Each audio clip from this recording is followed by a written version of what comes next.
इसके तहत गरीब बच्चे बिल्कुल फ्री में, निःशुल्क, free of cost English medium school में पढ़ाई कर सकते हैं। अध्यक्ष महोदय, आज 8 से 14 वर्ष के आर्मी की भर्ती के विषय के अलावा एक बहुत ही इम्पोर्टेंट विषय पे चर्चा करने जा रहा हूँ।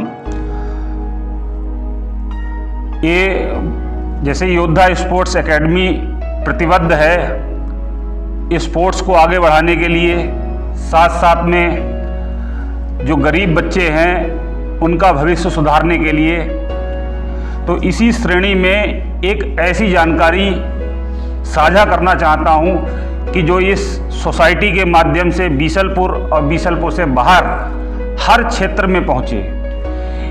ये ऐसी जानकारी है आरटीई एक्ट। इसके तहत गरीब बच्चे बिल्कुल फ्री में, निःशुल्क, free of cost English medium school में पढ़ाई कर सकते हैं।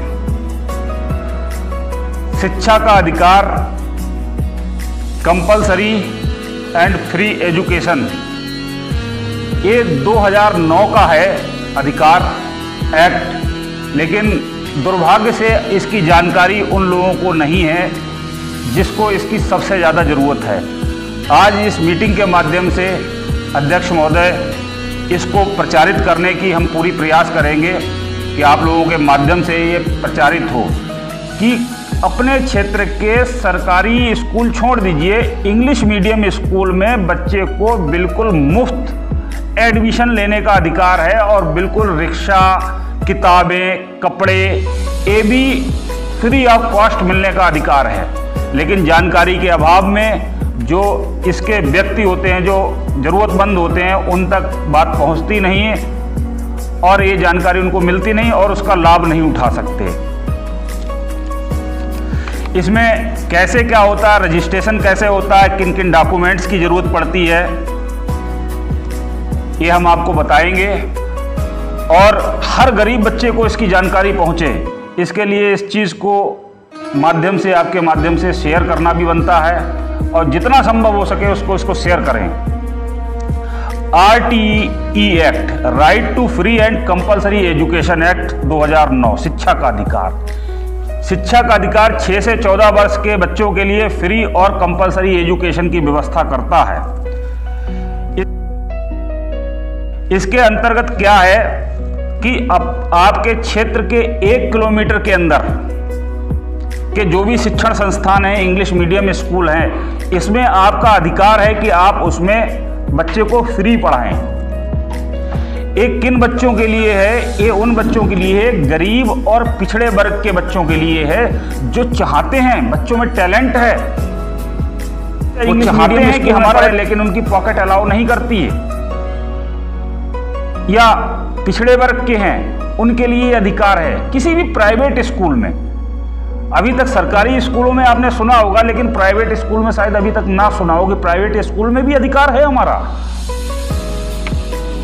तो और सबसे बड़ी विडंबना ये है कि देश भर में इसकी 1.5 करोड़ सीटें रिजर्व हैं, प्रतिवर्ष 1.5 करोड़ सीटें रिजर्व हैं और दुर्भाग्य से उन पे एडमिशन होता है केवल 30% बच्चों का, यानी कि 70% सीटें खाली चली जाती हैं। 70%, यानी कि 100 सीटों में से 30 बच्चों का एडमिशन होता है और 70 सीटें खाली चली जाती हैं। कोई भी स्कूल अपने स्कूल के अंदर इस तरीके की प्रचार बच्चों में नहीं करने देगा। क्यों नहीं करने देगा? ना वो प्रचारित कराएगा, उन्हें फ्री पढ़ाना पड़ेगा। जब सीटें ही नहीं भरेंगी, और सीटें भरने का कोई ऐसा तरीका नहीं है कि आप स्कूल के पास जाना पड़ेगा, आपको स्कूल मैनेजमेंट के पास भी नहीं जाना पड़ेगा। वो मैं तरीका बताता हूं आपको कैसे आपको करना है। सारे ऑनलाइन आवेदन होते हैं, आप अपने मोबाइल से रजिस्टर्ड कर सकते हैं, या मोबाइल चलाना नहीं आता है तो इंटरनेट कैफे से उसको रजिस्टर्ड कर सकते हैं। उसमें भी फ्री ऑफ कॉस्ट है, कोई पैसा नहीं। इंटरनेट कैफे वाला जो पैसा ले ले वो ले ले, फॉर्म कोई फीस नहीं है। लेकिन जानकारी का अभाव है, जानकारी नहीं होती है तो उसका लाभ नहीं उठा पाते। तो 3 तरीके के डॉक्यूमेंट हैं। नंबर 1 है निवास। निवास के लिए आपको क्या कौन कौन से डॉक्यूमेंट होने चाहिए? आधार कार्ड आपका हो सकता है बच्चे का, राशन कार्ड हो सकता है, वोटर आईडी कार्ड हो सकता है, ड्राइविंग लाइसेंस हो सकता है, या बिजली का बिल हो सकता है।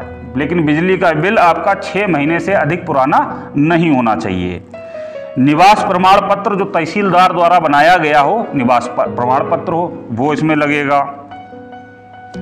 और ये सारे डॉक्यूमेंट्स नहीं चाहिए, इनमें से कोई भी एक डॉक्यूमेंट हो आपके पास, आप अप्लाई कर सकते हैं।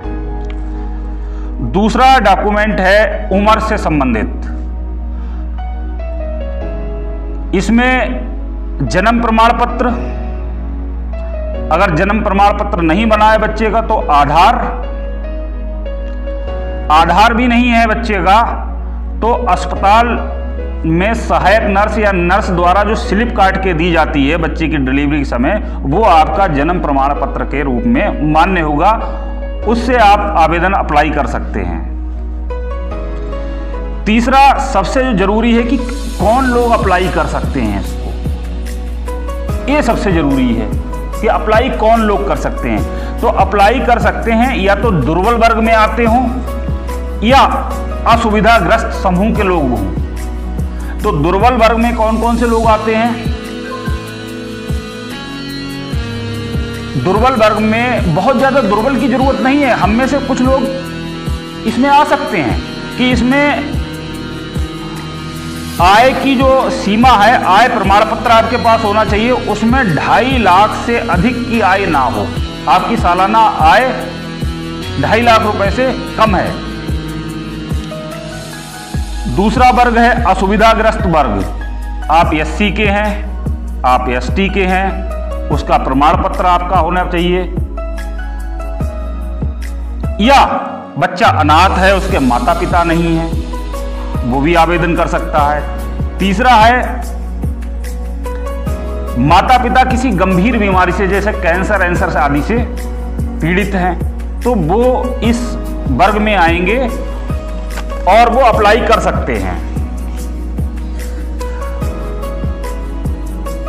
तो किस क्लास में एडमिशन मिलेगा बच्चे को? आवेदन फार्म कैसे भरें? आवेदन फार्म जैसा कि मैं बता चुका हूं, आप मोबाइल से आप RTE गूगल पे रजिस्टर्ड करें, गूगल पे टाइप करें RTE, उसमें वेबसाइट खुल जाएगी। उसमें आपको अपने क्षेत्र के स्कूल चुनने होंगे, या मोबाइल में नहीं आप चला सकते, आप कैफे पे चले जाएं। किस क्लास के बच्चे को किस क्लास में एडमिशन मिलेगा? तो अध्यक्ष महोदय मैं बताना चाहूंगा कि जिन बच्चों की उम्र 3 साल से अधिक है और 6 साल से कम है, ऐसे बच्चे इनको एडमिशन मिलेगा प्री प्राइमरी में। और जिनकी उम्र 6 साल या 7 साल से कम है, उनको एडमिशन मिलेगा कक्षा 1 में, English medium, private English medium में। इसमें करना क्या है? अपने क्षेत्र के आपको 5 स्कूलों को चुनना है। अपने क्षेत्र के 1 किलोमीटर या अपने वार्ड के 5 स्कूलों को सिलेक्ट करना है। 5 स्कूलों को सिलेक्ट करने में उनमें से जिस स्कूल में भी वैकेंसी होगी, इस अधिनियम के अंतर्गत वैकेंसी हर स्कूल को, लेकिन बताता कोई स्कूल नहीं है। सब स्कूलों में जब वो मान्यता लेने जाते हैं तो उनको इसका पालन करना पड़ता है, लेकिन बताते नहीं। वो कहते हैं सीटी खाली है, आवेदन ही नहीं हुआ, उस क्षेत्र के लोग आवेदन नहीं हुआ, तो इसको आवेदन करके इस बार जरूरतमंद लोगों को इस आवेदन करवाइए। कब आवेदन हो गए मैं आपको बताऊंगा अभी।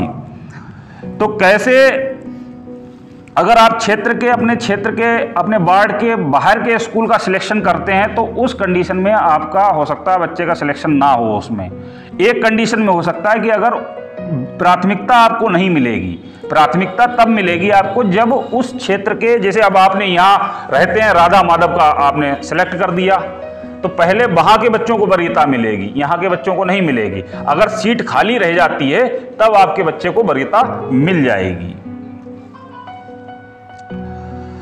अच्छा, सबसे बड़ी बात क्या है कि जब आवेदन करें, आपका सिलेक्शन होने के चांस कैसे ज़्यादा हो सकते हैं कि तीनों डॉक्यूमेंट में नाम की स्पेलिंग एक ही होनी चाहिए, उसमें मिस्टेक नहीं होनी चाहिए।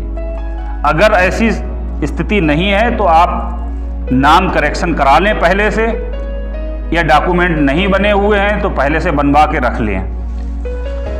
अब बात आती है कि फॉर्म कब आते हैं। देखिए, फॉर्म आने का समय आज 28 फरवरी है।